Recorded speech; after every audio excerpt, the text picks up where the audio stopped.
Right lads, sorry, apologies. This is Future Ben filming a part for the start of the video because I forgot to turn this on in this video. Clueless, bam, I am. But I'm not going to film the full thing again. I was quite happy with the video as it was. So, no mic for this video. Bit worse audio, but I'm sure you can manage. Let's get into the video. Apologies.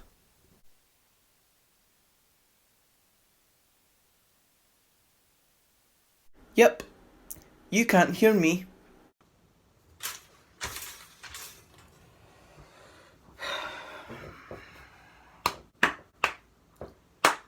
Here's a make-do setup.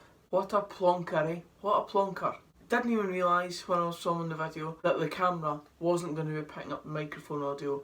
It's picked up none because the microphone jack was plugged in to the camera. It was just that the microphone wasn't on. What an idiot. Absolute idiot. Simple errors. Simple errors. Well, here I am in my new flat because this is where I am when I found out this problem. I was editing it as I was here and I can't go back and film in that studio place because, well, I'm at my flat and that's it. So it's very annoying. It's very annoying. But hey ho, we move on. We're here to talk about the Dundee Derby. It's a great time to be alive. Let's dig into it. I can't do the same sort of video that I was going to do because I'm filming on my phone and I don't have reactions to the tweets etc that I had before. But anyway, you'll see my prediction for the Dundee Derby in tomorrow's video. My prediction is very indicative of the general consensus of how people are feeling going into this one. So hint hint, it's a Dundee United win that I'm predicting. I predict this because, well, Dundee United are in their best run of form in terms of home league games in over 50 years. They've won 9 games in a row since their last defeats. The last defeats came against Alloa and Coon in the South, back to back nonetheless. I think that was back in September or October. And since then, they've won 9 games. 9 games, so they've defeated every other team in the league. They've defeated everyone that's left in the league to beat.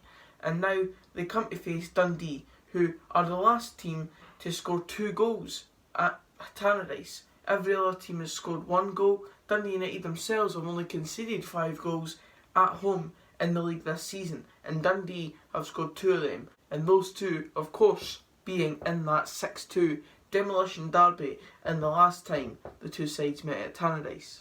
I was there, of course, that night. Fantastic night for even a neutral to take in that game and delve in to the atmosphere, and that is exactly why my ticket for this game is right in the front row of the shed, because I really want to take in that atmosphere as much as possible, because being a neutral fan, you don't really get those type of experiences a lot, and when you know that those experiences are out there, why not delve into it as much as you can? So I did indeed stay up really late one night to get the Dundee Derby tickets and get the seats that I wanted, because I'm just that eager to get back to the fixture.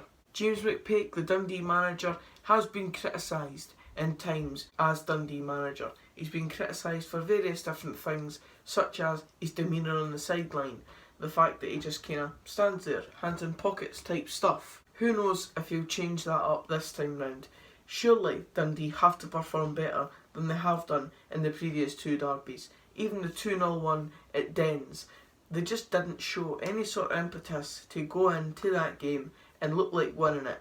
And James McPake himself was heavily criticised after that game once again for his demeanour on the sidelines and just not looking like the passionate player that he once was. And that's what I find a bit baffling sometimes with managers, when they don't look as passionate on the sideline when they become managers. If they've been a player, and a passionate player at that, how does that suddenly completely remove from their game once they become a manager and get in the dugout?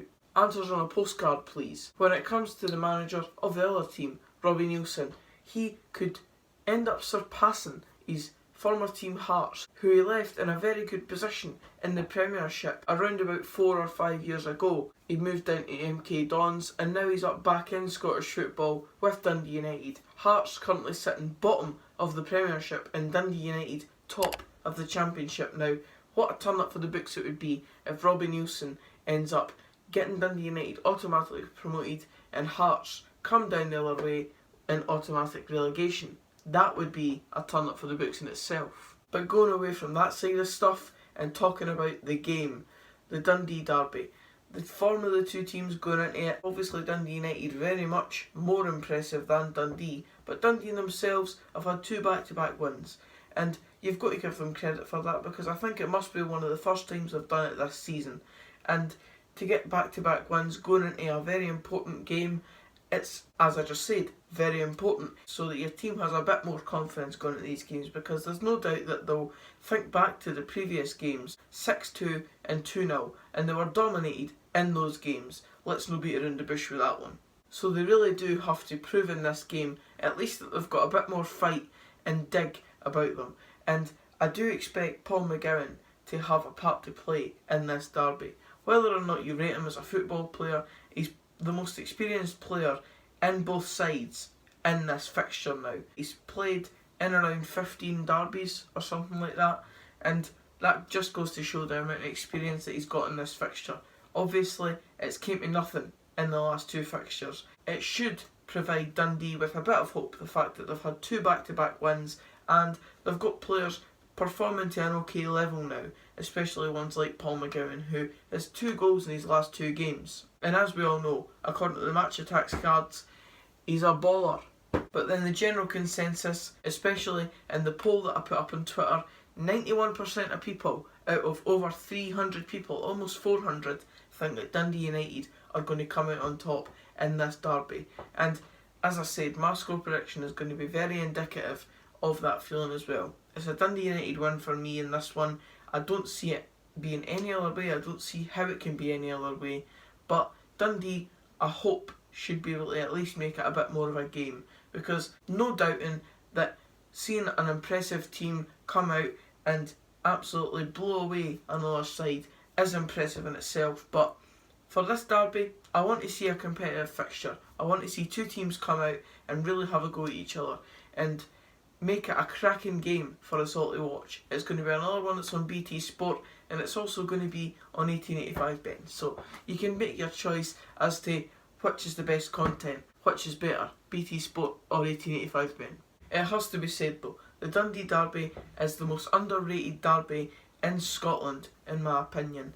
And I think a lot of people after the last one are starting to realise that. At the end of the day, when content gets put out like mine's, like Gogsy's, etc, Thogden's as well, and you start to see the passion that's involved in these fixtures, then you need to stand up and take notice of fixtures like this and appreciate them for what they are. These 2 clubs are 2 of the most passionate in Scottish football, especially when it comes to this derby game specifically. And there is absolutely no doubt that Dundee will want to get one up on their rivals and stop their brilliant start to the season, especially on Dundee United's own patch.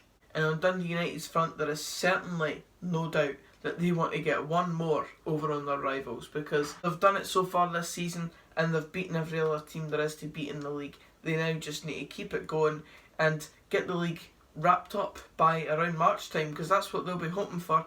They're currently, 13 points ahead, so there is no reason why they can't keep extending it further and further. And if they win this one, it's only going to breed more confidence into them, and they're just going to go on and absolutely roller coaster this league and blow away every team, I imagine. I don't think there'll be any other slip-ups like the games against Alloa and Coon of the South. I think now it's just full steam ahead for Dundee United, and they'll go on and win the league at a canter. And make my prediction, my early prediction before the league started, of Dundee to win the league. That one will look very silly if you look back on it now. Now here's the big one. Who have I got to finish just before the automatic promotion place? In the BBC thing I did, I said Dundee United. And I believed that back then because at that point they'd just signed Lawrence Shankland. I thought, well, that's it really. They've won the league based on that because they've got a goal scorer, they've got Nicky Clark as well.